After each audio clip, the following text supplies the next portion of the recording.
అందరికీ నమస్తే. Welcome to BRK. నేను మీ రమ్య. ఈరోజు మనతో పాటు functional rehabilitation expert professor doctor PS Sagar గారు ఉన్నారు. మనకు తెలియని ఎన్నో విషయాలు ఈరోజు మాట్లాడి తెలుసుకునే ప్రయత్నం చేద్దాం. హలో సార్, నమస్తే. నమస్తే అమ్మ.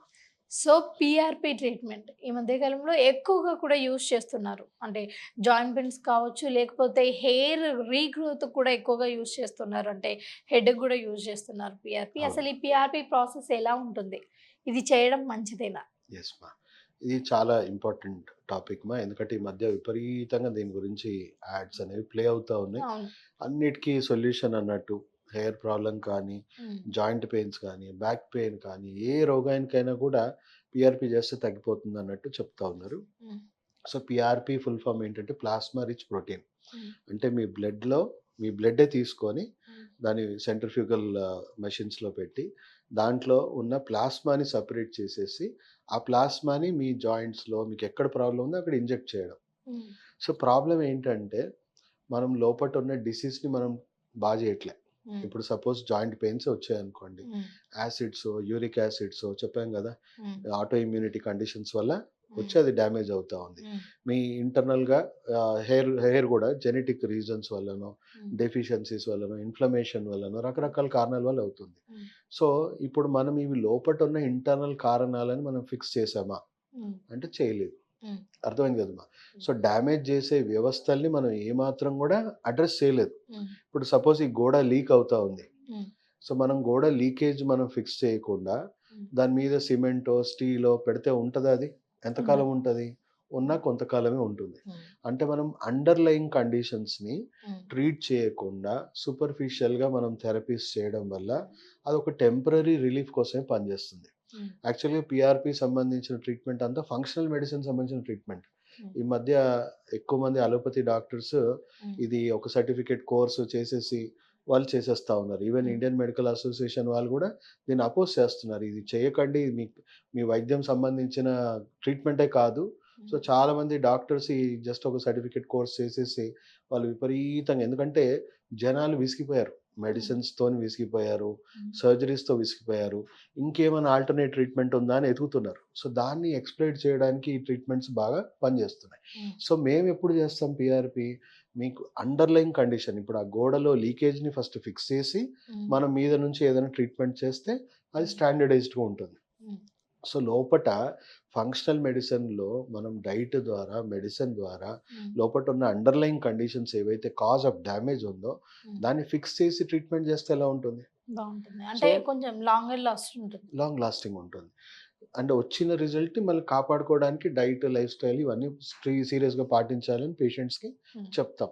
ఈ అండర్‌లయింగ్ కండిషన్స్‌ని మనం చేయకుండా చేస్తే హ్మ్. టెంపరరీ రిలీఫ్ వస్తుంది.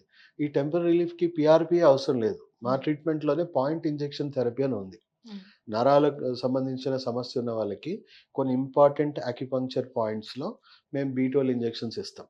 హ్మ్. ఇప్పుడు జాయింట్ రిలేటెడ్ కండిషన్స్ ఉన్న వాళ్ళకి hmm. Calcium related, vitamin D injections hmm. ఇస్తాం. హ్మ్. అంటే ఏ పాయింట్‌లో వాళ్ళకి ఎక్కువ ప్రాబ్లమ్ ఉందో ఆ ట్రిగ్గర్ ఏరియాస్ దానికి సంబంధించిన అక్యుపంక్చర్ పాయింట్స్‌లో హ్మ్. ఇయడం వల్ల. హ్మ్. ఈవెన్ డిస్టిల్డ్ వాటర్ ఇచ్చినా గూడా హ్మ్. పెయిన్ తగ్గుతది. ఎలా హ్మ్. తగ్గుతుంది అంటే మీ ఆ సైట్‌లో ఇంజెక్ట్ చేయడం వల్ల మీకక్కడ ఏమవుతుందంటే ఒక స్ట్రాంగ్ పెయిన్ సెన్సేషన్ క్రియేట్ అవుతుంది. హ్మ్. సో, బ్రెయిన్ ఎండార్ఫిన్ అనే ఒక పవర్‌ఫుల్ పెయిన్ కిల్లర్ రిలీజ్ చేసేసి అక్కడి నుంచి వచ్చే పెయిన్స్ అన్నీ గూడా కంట్రోల్ చేస్తుంది టెంపరరీగా. హ్మ్. సో, అది పీఆర్‌పీయే గాదండి. ఏ ట్రీట్మెంట్ చేసినా గూడా, ఏ ఇంజెక్షన్స్ ఇచ్చినా గూడా, ఆ ఏరియాలో ఎండార్ఫిన్స్ రిలీజ్ అయ్యి ఒక నేచురల్ పెయిన్ కిల్లర్ యాక్టివిటీ వస్తుంది. హ్మ్. సో, మా దగ్గర చాలామంది అంటే హిప్ జాయింట్‌కి నా దగ్గరకొస్తారు. వాళ్ళ బాల్ పాడైపోయింది. సో, నాన్ సర్జికల్‌గా మేము వాళ్ళని ఇంప్రూవ్ జేస్తున్నాం. సో, వాళ్ళకి బ్యాక్ పెయిన్ అదేదో వాళ్ళు ఆల్రెడీ పీఆర్‌పీ తీసుకొని, సార్ మేము ఒక 2 మంత్స్, 3 మంత్స్ కొంచెం బెటర్ అనిపిచ్చింది. తర్వాత మళ్ళీ మొదటికే వచ్చేసింది సార్ ఏమి ఇంప్రూవ్‌మెంట్ రాలేదు. సో, హ్మ్. చాలామంది మాకు కంప్లెయింట్స్ ఇచ్చారు. సో, వాళ్ళకి చెప్పాం, లేదమ్మా ఇది టెంపరరీ ట్రీట్మెంటే.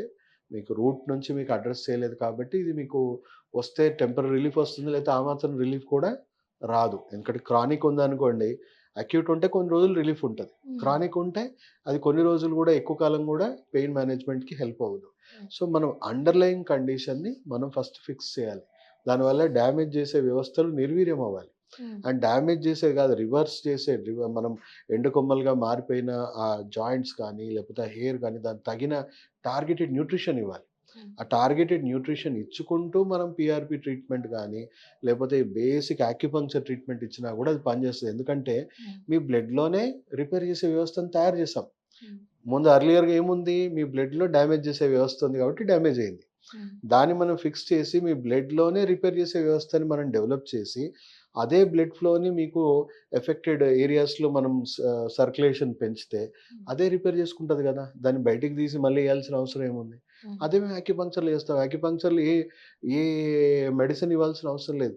జస్ట్ మేము ఆ బ్లడ్ ఫ్లోని ఇంప్రూవ్ చేయాలి. ఆ నీడిల్స్ పెట్టేసి ఎలక్ట్రోమాగ్నెటిక్ స్టిమ్యులేషన్స్ ఇచ్చి మీ బ్లడ్లో ఫస్ట్ మేము చేయాల్సిన వర్క్ ఏంటి, గ్రౌండ్ వర్క్. దాంట్లో డ్యామేజ్ చేసే వ్యవస్థల్ని తగ్గించి రిపేర్ చేసే వ్యవస్థల్ని పెంచి ఆ ఏరియాలో మీకు మైక్రో సర్క్యులేషన్ని నేను ఎన్హాన్స్ చేయాలి. సో దట్ ఆ టిష్యూస్ అన్నీ కూడా మళ్ళీ హెల్తీగా కోలుకోవాలి. సో పిఆర్పి ట్రీట్మెంట్ ఇప్పుడు జరుగుతున్న తీరు ఏదైతుందో ఇట్స్ స్కామ్ అని చెప్పేసి చాలా పెద్ద పెద్ద surgeons, renown surgeons, medical department సంబంధించిన వాళ్ళు ఓపెన్గానే క్రిటిసైజ్ చేస్తూ ఉన్నారు. ఎందుకంటే అది చేయాల్సిన వాళ్ళు కాదు. ఎందుకంటే వాళ్ళ స్పెషాలిటీ ప్రివెన్షన్, క్యూర్ కాదు. వాళ్ళు బేసిక్ న్యూట్రిషన్, ఫంక్షనల్ మెడిసిన్ కూడా వాళ్ళు నేర్చుకోలేదు. వాళ్ళు నేర్చుకుంది కేవలం మేనేజ్ చేయడం. అంటే లక్షణాలను మేనేజ్ చేయడానికి పెయిన్ కిల్లర్స్, సెడేటివ్స్ ఇవ్వడము, ఇంకా ముదిరిపోయాక సర్జికల్గా మేనేజ్ చేయడం, నాన్ సర్జికల్ కూడా కాదు, సర్జికల్గా మేనేజ్ చేయడం. సో ఎక్కడ పేషెంట్ హెల్త్ని ఇంప్రూవ్ చేసే దాఖలాలు ఉండవు ఆ వైద్యంలో. జస్ట్ డిసీజ్ ప్రోగ్రెస్లో ఉంటుంది. ఆ ప్రోగ్రెస్ తగ్గట్టుగా నేను మేనేజ్మెంట్ లెవెల్స్ పెంచుకుంటూ పోవాలి. సో అదే ఫంక్షనల్ మెడిసిన్లో అలా కాదు.